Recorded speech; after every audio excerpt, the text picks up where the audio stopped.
no one would grab you, ram a funnel down your throat, and pour wine into you. Some people, Khalid knew, enjoy drinking more because it was haram, forbidden. He glanced over at Dawud. Jews could drink alcohol as they pleased. His partner's glass was already empty. Dawud didn't seem to miss the extra fillip. Christians could drink as they pleased, too. Back in Khalid's father's day, whenever you saw a Christian in a movie, he'd be lying dead drunk in a gutter. Directors didn't do that so much anymore. It was, what did high-minded people call it? Annoyed at himself, Khalid groped for a word again. This time he found it without having to shout it loud. Insensitive. That was what they said. He snorted softly. You couldn't offend anybody these days. Christians, blacks, Eskimos, they all started screaming their heads off. And the Eskimos were insisting that you call them Inuit. He snorted again. He wasn't worried about Eskimos. Even under the name they decided they liked better. Christians, sadly, were a different story. His eyes flicked this way and that. About a third of the passengers on this flight were Christians. Instead of the robes and keffiyehs that were standard for well-dressed men from Cairo to Tangier, from New Damascus to Seattle in the Sunset Lands, across the Western Ocean, from Shanghai to Jakarta to Delhi, yes, and from Rome to London too, they stubbornly clung to their short tunics and tight trousers. And the women, Khalid al-Zarzisi sighed. Their tunics were baggy so as not to display the bust line, and had sleeves that reached their wrists. Similarly, skirts dragged to the ground. A devout Christian woman was more dismayed to show her bare ankle than a worldly Muslim woman would have been to get surprised naked. Not all Muslim women were so very worldly, nor all Christians so very devout. Altogether, though, altogether, what is one to do with such people? Khalid wondered. Dawud produced a cigar and stared at it longingly.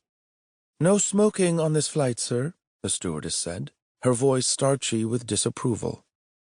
Yes, I was just reminding myself I still have it. Dawud put it away with the air of a man saying farewell to a love lost forever, or at least until he could light up again. Those things aren't good for you, you know, Khalid remarked.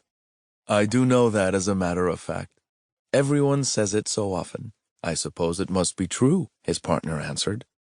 What I didn't know was that someone told you you were my mother. Ears burning, Khalid subsided. To his relief, the pilot announced that they were starting their descent into Rome then.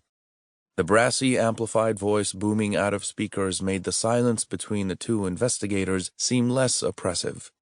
Khalid hoped it did, anyhow. He peered out the window as the airliner came in for a landing. Rome had been a great city once. Monuments from ancient days still poked out from the houses and shops and businesses surrounding them. The ancient Romans hadn't been Muslims, of course. Till late in their history, they hadn't been Christians either. Some people, even some otherwise cultured people, still thought of everything before Muhammad's day as part of the Jahiliyyah, the time of ignorance. How anyone could look at the remains of the Colosseum and reckon the Romans ignorant was beyond Khalid. You had to keep a sense of history, a sense of proportion, didn't you? The airliner bounced once when the landing gear hit the runway. A Christian woman sitting on the other side of the aisle from Khalid and Dawud crossed herself in gratitude that they'd made it. Khalid didn't like open displays of piety. They made him nervous. He had his reasons, too, but he doubted any of them would have made sense to the Christian woman. Along with everybody else, he and Dawud filed off the airplane. Signs inside the airport were in Arabic and in the blocky, backwards-running characters of the Roman alphabet, in Italian. He followed them to baggage claim. There he stood and waited, and waited, and waited. He began to fume. Dawud was fuming, too, literally. As soon as he'd got inside, he'd lit up that cigar. Now he puffed happy clouds of smoke. Muslims and Christians had proved equally fond of the weed from the Sunset Lands. Several Christians